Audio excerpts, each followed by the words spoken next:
Hi students, आइए आज हम लोग पढ़ेंगे क्लास 12 के लिए केमिस्ट्री। और केमिस्ट्री के पिछली वीडियो में आपको याद होना चाहिए कोलाइड से संबंधित कुछ टॉपिक को हमने पढ़ा था। कोलाइड कैसे तैयार करते हैं, और ये भी हमने बताया था कि कोलाइड जब हम प्राप्त कर लेते हैं तो वो शुद्ध रूप में नहीं पाया जाता है, उसमें कुछ अशुद्धियाँ भी पाई जाती है। तो अशुद्धियों को दूर करने का तरीका होता है, यानी कोलाइड का शुद्धिकरण किया जाता है। वो शुद्धिकरण का तरीका क्या है वो आज हम लोगों को पढ़ना है। तो आप हेडिंग देख रहे होंगे कि कोलाइड का शुद्धिकरण हेडिंग है। कोलाइड का शुद्धिकरण कैसे होता है इसको हम जानेंगे। तो देखते हैं, कोलाइडल के शुद्धिकरण की सबसे प्रमुख विधि व्यासलेषण है। ये आप याद रखेंगे, व्यासलेषण एक विधि है, एक प्रोसेस है जिसके माध्यम से हम कोलाइड का शुद्धिकरण करते हैं। इस विधि के जनक थॉमस ग्राहम हैं, वैज्ञानिक का नाम है थॉमस ग्राहम ने इस विधि को दिया था। कोलाइड घोलों के अध्ययन के दौरान थॉमस ग्राहम ने पाया कि कोलाइडल कण चर्म पत्र से होकर परिसरित नहीं होते। चर्म पत्र यानी चमड़ा का पत्र जो होता है या पन्नी जो होता है, उससे जो है कोलाइडल कण जो है पार नहीं करते, परिसरित नहीं होते। किंतु अन्य घुलनशील पदार्थ जैसे यूरिया, चीनी या विद्युत विच्छेद इनमें से होकर शीघ्रता से परिसरित होते हैं। यानी व्यासलेषण तकनीक में इन्होंने देखा कि कोलाइडल का जो कण है वो चर्म पत्र से नहीं पार करता, जबकि उसमें घुले या कोई अन्य जो होते हैं वो पार कर जाते हैं। व्यासलेषण की क्रिया में कोलाइडल घोलों के सभी गुण का उपयोग किया जाता है। इस विधि का प्रयोग करते हैं तो कोलाइडल के जितने भी गुण हैं उसको ध्यान में रखकर किया जाता है।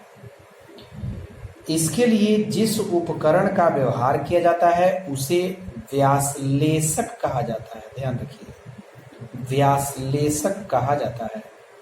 व्यासलेशक क्या है? तो एक थैला है जो पूरी तरह चर्म पत्र का बना होता है। ये एक थैलानुमा है जो एक चर्म पत्र से बना रहता है। इस थैले को एक पात्र में रखा जाता है, पात्र यानी बर्तन में, और फिर इसमें अशुद्ध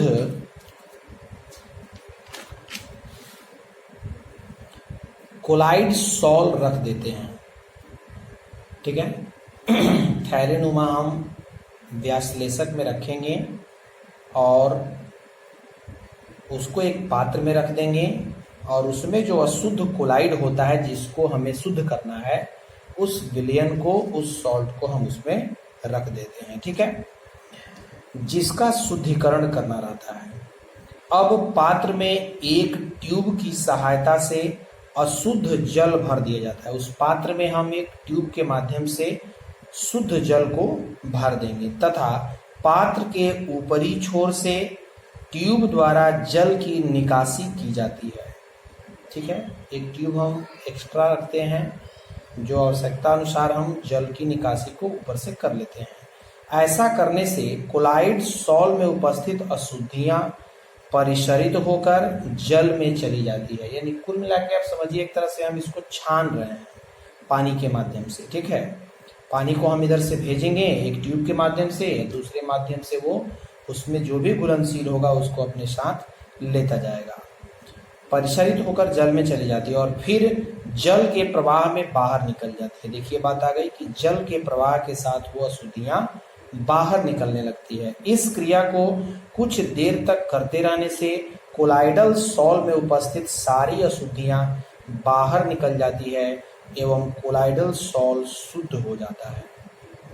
ठीक है, बहुत ही आसान टेक्निक है, आप समझ रहे होंगे कि हम जो है पात्र में कोलाइडल सॉल्ट को रख देंगे और व्यासलेशक के माध्यम से जो चर्म पत्र का बना होता है उसमें हम ट्यूब के माध्यम से जल का प्रवाह कराएंगे और जल प्रवाह के साथ ही उसके अंदर उपस्थित जितनी अशुद्धियां हैं वो उसके साथ बाहर निकल जाएंगी और उसमें जो बचा रहेगा पात्र में वो हो जाता है शुद्ध कोलाइडल सॉल्ट। ठीक है, अब इसका एक और तरीका दिया गया है, आप देखेंगे हेडिंग में, विद्युत व्यासलेशन। ठीक है, विद्युत व्यासलेशन के माध्यम से भी शुद्धिकरण होता है। कैसे होता है देखते हैं। इस क्रिया को विद्युत क्षेत्र में संपादित कराया जाता है। इस क्रिया में अशुद्ध कोलाइड को चैम्बर ए में रखा जाता है।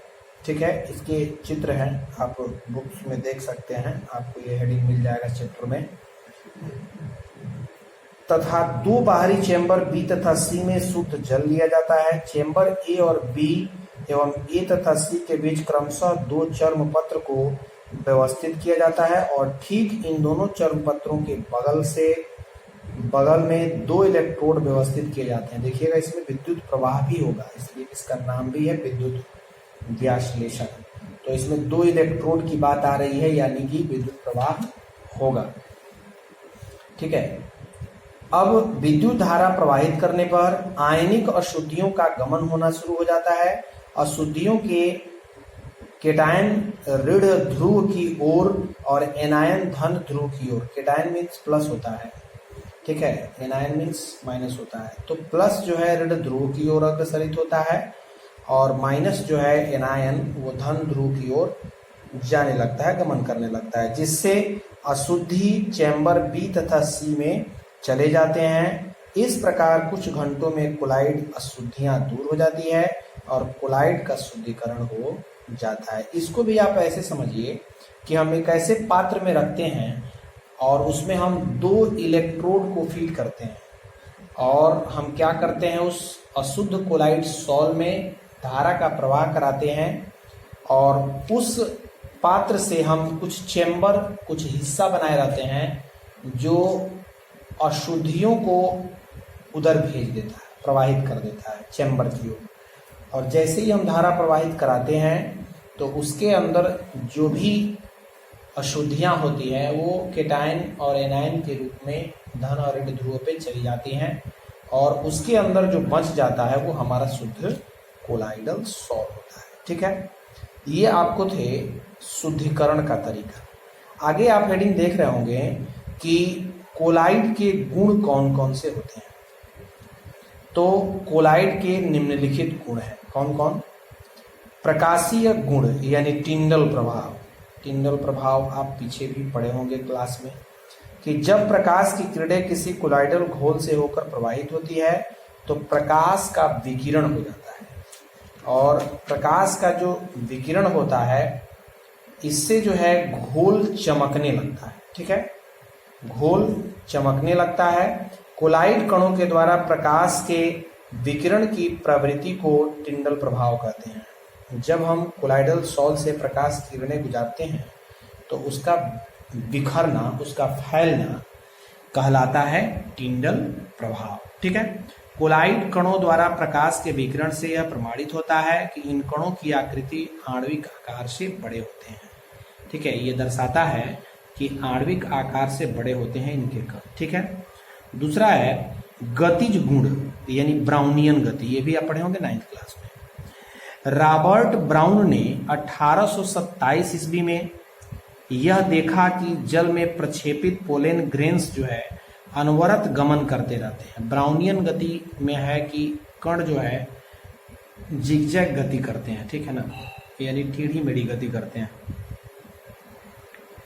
गमन करता है। जब कोलाइडल घोल की अल्ट्रा माइक्रोस्कोप में अध्ययन किया जाता है तो पाया जाता है कि इनके कण अनवरत गतिमान रहते हैं और इनके गमन करने का पथ भी निश्चित नहीं होता है, यानी बेतरतीब होता है, टेढ़ा मेढ़ा। इनका कण जिगजैग गति में घूमते रहते हैं, टेढ़ी मेढ़ी गति में।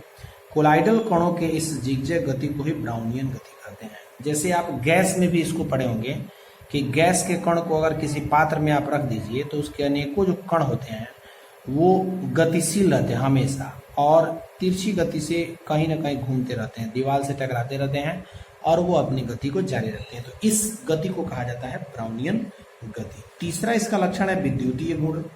विद्युतीय गुण में क्या होता है, तो विद्युतीय गुण में बताया जा रहा है कि कोलाइडल सॉल्व में विद्युतीय गुण पाया जाता है जब लायोफिलिक घोल में एक विद्युतीय क्षेत्र सेट किया जाता है तो पाया जाता है कि कोलाइडल कण चाहे धन ध्रुव या ऋण ध्रुव की ओर गमन करते हैं। कोलाइडल कणों की यह प्रवृत्ति प्रदर्शित करता है कि ये आवेशित रहते हैं, यानी कोलाइडल कण जो है आवेशित होते हैं। ये भी बात इससे पता चल जाता है विद्युतीय गुण से। ठीक है, कोलाइडल कणों के विद्युतीय क्षेत्र में गमन की घटना को इलेक्ट्रोसिस कहा जाता है। ठीक है, इलेक्ट्रोफोरेसिस कहा जाता है, ध्यान दीजिएगा, इलेक्ट्रोफोरेसिस उसको बोलते हैं कोलाइडल कणों के विद्युतीय क्षेत्र में गमन करने की घटना को। ठीक है, तो ये रहा आज का हमारा टॉपिक कि कोलाइड को कैसे हम शुद्ध करेंगे, उसके गतिज गुण और क्या है, उसके विद्युतीय गुण क्या है।